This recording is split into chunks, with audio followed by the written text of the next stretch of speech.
아프지 않고 팔팔한 여러분의 인생을 응원하겠습니다. 신규철 TV 팔팔한 인생. 띵동 사연이 도착했습니다. 아, 제 별명이 뭔지 아세요? 그냥 허리 아픈 아줌마예요. 아, 왜? 그 허리 아픈 아줌마 있잖아. 아, 그 허리 아픈 아줌마? 네, 전 그렇게 일상생활에서도 그냥 허리가 너무 아픈 아줌마로 통해요. 늘 허리 아픈 티를 내면서 사는데 이게 막 죽을 것 같이 막 아픈 건 아닌데 조금만 무리하면 제가 또 허리가 너무 아파가지고 이런 별명을 얻게 됐어요. 아, 저 이제 허리 아픈 아줌마 아니고 허리 멀쩡한 아줌마가 되고 싶어가지고 주위 사람들한테 어디가 수술 잘하냐고 그렇게 물어봤더니 어머, 이 아줌마 무슨 또 고리적 시대 얘기를 하고 있어. 요즘은 수술 안 해 라고 하더라고요. 그래서 이 비수술로도 좋아질 수 있는 방법이 여러 가지 있다는데 제가 또 막 찾아볼 수도 없고 그냥 신규철 TV에서 좀 알려주면 안 될까요? 라고 하셨어요. 맞아요. 예. 요즘 이게 사연에서 나온 것처럼 그러니까 수술 말고 수술하지 않는 비술적인 치료가 이제 굉장히 많이 개발됐죠. 네. 그러니까 지난번에도 저희가 사실 몇 번 이제 소개를 시켜드린 적이 있는데 이제 많은 분들이 항상 궁금해하는 게 수술 안 하고 치료하는 법이잖아요. 네. 이제 그래서 오늘은 한 번 더 우리가 이제 새롭게 그 리뉴얼해서 알려드리도록 하겠습니다. 사실은 비수술 치료를 통해서도 허리 통증 또는 우리 다리 통증이죠, 저림감 그런 부분을 또 해결할 수 있는 부분이 굉장히 많거든요. 그래서 오늘은 그 부분에 대해서 좀 더 자세히 그리고 좀 쉽게 말씀드리겠습니다. 자, 그럼 구독과 좋아요 꾹꾹꾹 누르고 시작하겠습니다. 비술적인 치료라고 하면은 사실은 이제 째지 않고 하는 모든 게 다 비술적인 치료죠. 맞습니다. 그래서 예. 뭐 우리가 약을 먹는 거라든지 아니면 뭐 물리치료를 한다든지 예. 이제 뭐 이렇게 뭐 스트레칭 운동 이런 거 다 사실 비술적인 치료예요. 근데 사실 이제 그런 것들을 알고 싶어 하시는 게 아니잖아요. 맞아요. 그래서 수술하지 않고 이제 치료하는 그 이외에 다음 치료. 이제 그런 그 척 분야의 이제 비술적인 치료가 어떤 것이 있는지 한번 알아보도록 하겠습니다. 비수술 이렇게 말하면 용어 자체가 좀 처음 듣는 분들 어려울 수가 있어요. 그래서 그냥 쉽게 생각하시면 우리가 허리 하면은 흔히들 우리가 허리 수술한다 이렇게 칼을 댄다. 네. 절개를 해서 살을 째고 아까 원장님께서 말씀하신 것처럼 뭐 근육을 드러내고 근육을 박리하고 뼈를 드러낸다. 그런 걸 우리가 이제 수술이라고 할 수 있지 않습니까? 네. 하지만 실제로 우리가 수술까지 안 가고도 좋아질 수 있는 방법들이 많이 있기 때문에 그런 부분이 많이 개발이 됐고 앞서 말씀드린 대로 흔히 우리가 하는 약물 치료, 물리 치료, 여러 가지 갖가지 물리 치료라든지 주사 치료로도 충분히 좋아지는 분들이 많이 계시지만 병이 조금 더 심해서 아니면 많이 오랫동안 장기간 만성적으로 통증이 있어서 그 부분을 해결이 안 된다고 한다면 그 다음 단계 치료는 우리가 흔히 말하는 우리가 요즘에 많이 들어보셨을 거예요. 시술이라는 부분도 많이 있거든요. 그렇죠. 그래서 그 시술에 대해서 조금 더 자세하게 설명을 드리는 게 좀 이번 시간이 좀 낫지 않을까 생각을 합니다.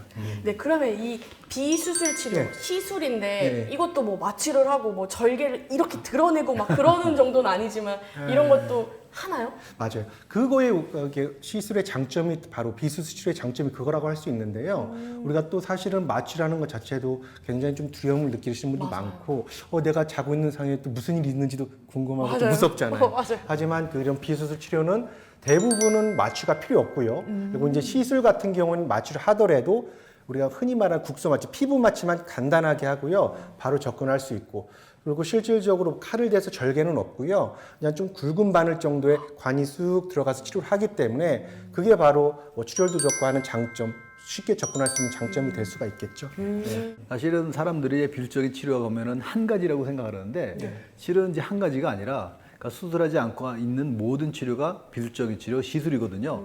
굉장히 종류가 많습니다. 그래서 오늘은 이제 첫 번째 순서 신경 차단술에 대해서 알아보도록 하겠습니다. 아마 이 신경 차단술은 아마 많은 분들 굉장히 많이 쉽게 받아봤을 거예요. 뭐 일반 이제 가까운 그 근처에 있는 그런 이제 작은 병원에서도 이제 허리 아프나 그러면 이제 주사 치료 많이 하잖아요. 그쵸. 보통 이제 그런 것들을 이제 우리가 신경 차단술이라고 하는데, 그럼 신경 차단술 어떤 치료인지 좀 알려주시죠. 우리가 간단히 신경 차단술은 우리가 흔히들 많이 들어보셨을 거 접할 수도 있는데요. 근데 이제 어떨 때 우리가 신경 차단술을 하는지 먼저 생각을 해보셔야 될 것 같아요. 그래서 우리가 흔히 말하는 가장 흔히 많이 들어봤던 우리 디스크 환자들, 네.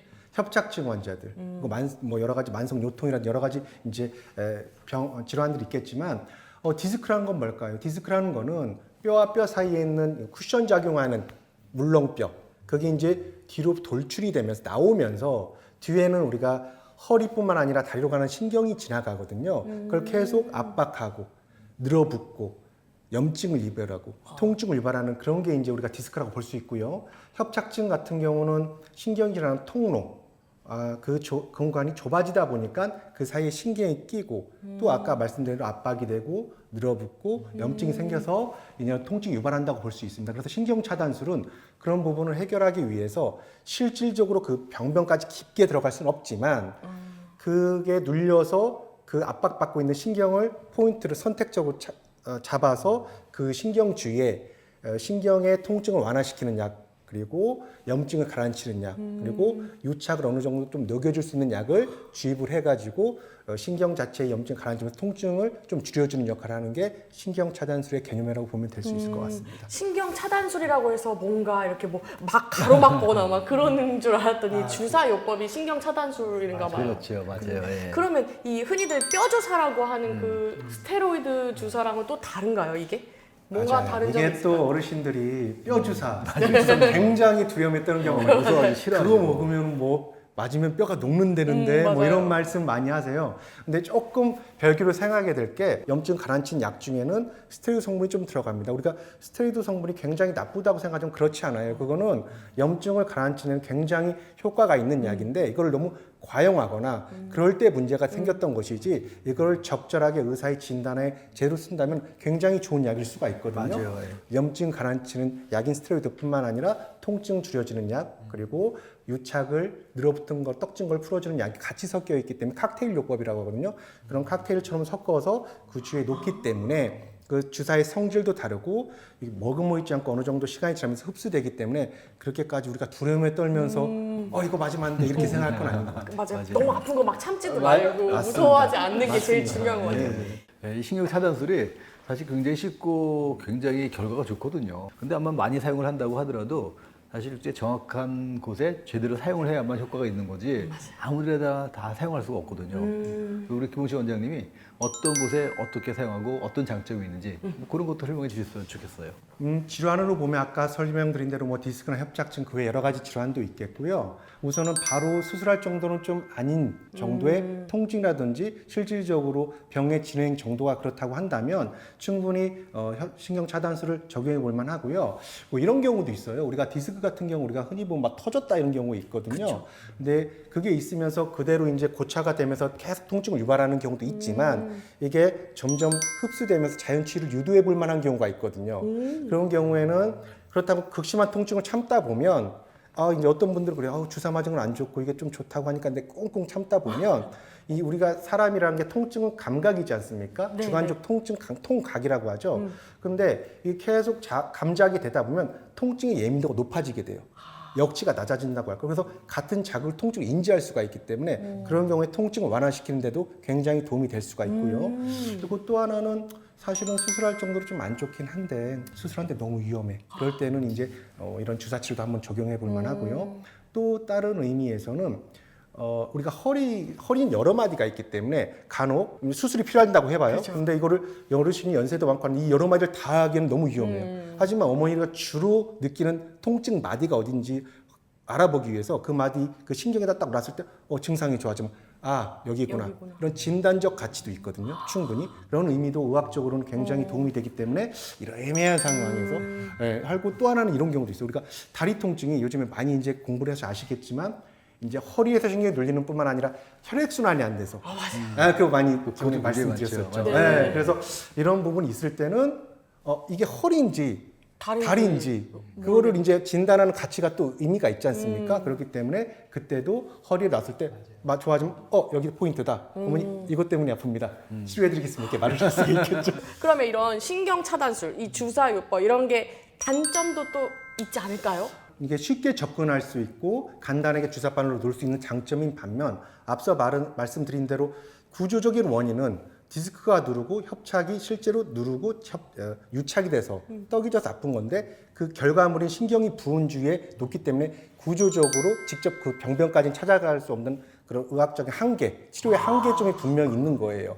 그리고 두 번째는 이제 주사 치료 이런 분들이 계세요. 했더니 뭐 주사 맞았더니 뭐 6개월 반짝했다. 근데 이제 3개월이 돼. 한 달이 돼. 예. 그것처럼 이제 이런 약의 내성이 내성이 생긴다고 할까요? 그렇기 때문에 효과가 이제 점점 낮아지는 단점이 있을 수 있고요. 그리고 흔하진 않지만 여러 가지 주사를 오랫동안 맞다 보면 이제 좀 면역이 약해지면서 염증이 생긴다거나 여러 가지 좀 그 부가적인 또 단점이 있지만 크게는 아까 말씀드린 대로 그 치료의 한계점이 분명히 있는 것이고 또 하나는 이제 내성이 생겨서 이제 점점 효과가 떨어지는 경우가 있습니다.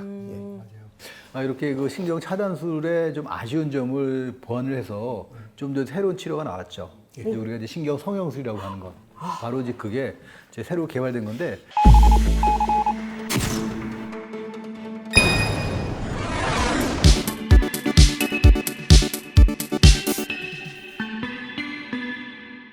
실은 이 치료법은 이제 미국에 있는 그 라츠 학스라는 분이 개발을 한 거예요. 그래서 지금 이제 미국에서는 거의 뭐 100만 명 이상이 이제 이런 식으로 치료받다고 했는데 아마 지금 이제 우리나라가 더 많을 수도 있을 것 같아요. 네. 근데 이제 이름이 우리나라 말로 말하면 이거 신경 성형술이라고 하니까 성형? 성형하면 뭐 얼굴에다 하는 거 그런 거 아닌가 그러면서 굉장히 헷갈려하는 분들이 굉장히 많아요. 그럼 이제 정확하게 신경 성형술이 어떤 건지 그것도 한번 설명해 주셨으면 좋겠습니다. 신경 차단술도 좋은 치료지만 그거의 한계점을 좀 극복하고자 하지만 아직 수술까지는 아닌 것 같다라고 해서 연구 끝에 나와 있는 하나의 이제 결과물이라고 볼 수 있는데요. 아까 협착이 있고 디스크가 있으면 분명히 거기에서 신경이 껴 있거나 늘어붙거나 이제 압박이 돼 있는 부분이 있을 거란 말이죠. 그거를 우리가 이런 기다란 카테터라는 관이 있습니다. 그거를 우리가 꼬리뼈를 통해서 왜냐하면은 그 입구가 꼬리뼈에 있기 때문에 그거를 접근할 수 있는 부위 입구가 꼬리뼈에 있기 때문에 그걸 접근을 해서 그 카테터를 실제로 4번, 5번까지 밀어 넣는 거죠.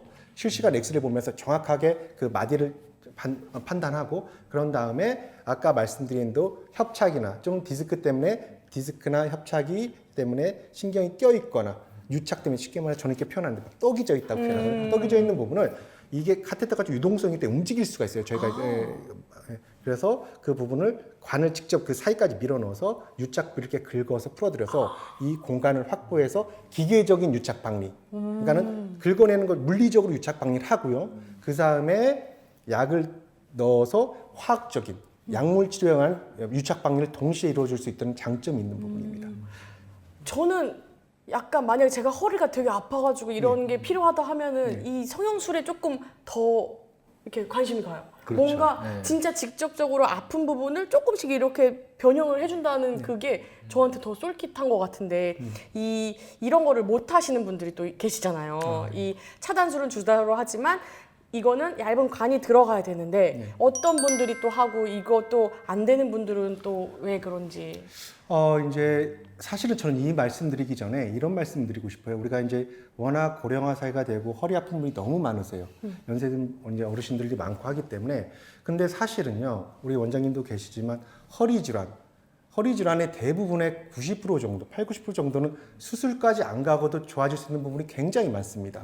그렇기 때문에 그래서 이런 시술이 계속 개발되는 이유가 어떻게 하면 우리가 물론 꼭 필요한 경우는 수술해야겠죠. 하지만 수술까지 안 가고 어떻게 하면 치료할 수 있을까를 고민하다 보니까 여러 가지 각가지 시술이 나와 있는 것 중에 하나라고 볼 수가 있고요. 그렇기 때문에 적용 대상은 굉장히 많아요. 그러니까 우리가 못할 환자 빼는 거 다 한다고 표현할 수 있어요. 네. 그렇구나. 그래서 뭐 디스크라든지 협착증 그리고 이제 만성 요통. 그래서 여러 군데에서 조금씩 퇴행이 와서 그냥 허리 때문에 계속 아프신 분들이 많이 계시고요. 또 한 분들은 그래요. 이렇게 허리 수술을 하셨어요. 그래서 MR 찍어보면 굉장히 잘 됐어요. 눌려 있는 거 다 풀려 있고 하는데 이상하게 이건 좋아졌는데 이건 남았다. 오히려 어떤 부분은 더 아프고 더 저리고 더 시리다. 이런 분들이 계세요. 그거는 분명히 우리가 허리 신경 자체는 굉장히 예민해요. 예민한 구조기 때문에 우리가 가끔씩 팔 뒤꿈치만 부딪혀도 막 저려갖고 막 한참 풀어야 막 그러잖아요. 그게 얼마나 계속되면 얼마나 괴롭겠습니까? 그쵸. 그래서 수술할 때 좋으려고 한 거지만 수술하기 위해서는 신경을 좀 제낄 때도 있고 만질 때도 있고 그렇기 때문에 그 신경의 염증이라든지 유착이 또 분명히 수술 후에 생기기 때문에 그런 부분을 또 재수를 할 수 있는 부분은 아니고 왜냐면 수술은 잘 돼 있기 때문에 그래서 그런 부분을 해결하기 위해서 또 신경성형을 차단할 수가 있고요. 그리고 앞서 말씀드린 대로 어머니가 너무 고령이셔서 수술을 받을 여력은 안 되고 또는 지병이 많아서 그렇다고 한다면 우리가 앞서 말씀드린 대로 신경 차단술을 한번 좀 적용을 해볼 수가 있지만 그걸로도 안 된다고 하면 실질적으로 병변까지 찾아갈 수 있는 이런 신경성형술을 해보는 것도 큰 의미가 있지 않을까 생각을 합니다. 사실 이렇게 신경 성형술이 그러니까 장점이 굉장히 많은 치료법이에요. 그러니까 예전에는 그 신경 차단술 그거 하나밖에 할 수 없을 때는 한 두세 번 맞으면은 효과 없으면 이제 그 다음에 바로 수술을 해야 되는데 이제 그거 말고 한 번 더 치료를 해서 그러니까 수술까지 안 가게 할 수 있는 이제 그런 새로운 방법이 생겼기 때문에 이제 굉장히 좋은 치료거든요. 기회가 그러니까 한번더 결과도 훨씬 생겼네요. 좋고 그렇죠. 이제 그런데 또 이제 여기도 보면 모든 게 다 좋은 건 아니잖아요. 예, 좀 이렇게 부족한 것도 있고 단점도 있을 수밖에 없는데 이번엔 단점이 어떤 게 있는지 이제 그런 것도 좀 설명을 해주셨으면 좋겠어요. 앞서 말씀드린 대로 장점은 뭐 아까 말씀드린 대로 쉽게 접근할 수 있다는 거라든지 금방 뭐 10분 내로 끝날 수 있고 그리고 수술에 비해서 출혈도 적고 염증 가능성도 레이트도 비율도 떨어지고 그리고 시술하고 나면 뭐 하루 이틀 만에 바로 일상으로 복귀할 수 있다는 장점도 분명히 있지만 그 외 단점 같은 경우는 실제로 우리가 이제 시술을 하다 보면은 적용을 못하는 경우도 간혹 있으세요. 그러니까는 이게 시술이긴 하지만 실질적으로 병변까지 찾아 들어가기 때문에 그 척추 주위에는 혈관도 있고 하기 때문에 하다 보면은 혈관에 손상이 생겨서 혈종이 고인다거나 아니면은 실제로 이제 어머님의 증상 자체가 이제 여러 가지 지병 때문에 혈전제, 그러니까 혈전 억제제, 피를 묽게 하는 약들을 먹고 있다고 하면은 바로 적용은 어려울 수가 있고요. 또 하나는 어머님의 척추에 이제 염증이 생겨서 감염이 된다거나 그런 경우에는 이제 이 신경 차단술도 직접 쑥 그 병변까지 들어가기 때문에 그거 자체가 자극이 되고 유발할 수 있기 때문에 감염이 되고 있는 경우는 적용할 수 없고 물론 시술하면서도 그런 흔하진 않지만 거의 흔하진 않지만 감염의 여지도 있기 때문에 그런 부분은 항상 주의 깊게 봐야 될 것 같아요. 자, 오늘 이제 다뤘던 신경 차단술, 이제 신경 성형술 이제 굉장히 궁금한 게 많으셨을 텐데 좀 어느 정도 이런 궁금증이 좀 풀어졌으면 좋겠습니다. 다음번에는요 이런 이제 신경 성형술 말고 또 이런 비수적인 치료의 대표적인 치료법이 또 하나 있어요. 풍선 성형술. 그리고 이건 약간 이제 풍선 성형술, 신경 성형술이랑은 다르지만 또 이제 허리의 가장 대표적인 비수적인 치료법인 척추 성형술이 있거든요. 다음 기회에 좀 알아보도록 하고 오늘은 구독과 좋아요 꼭꼭꼭 누르시고 다음번에 뵙도록 하겠습니다. 감사합니다. 감사합니다.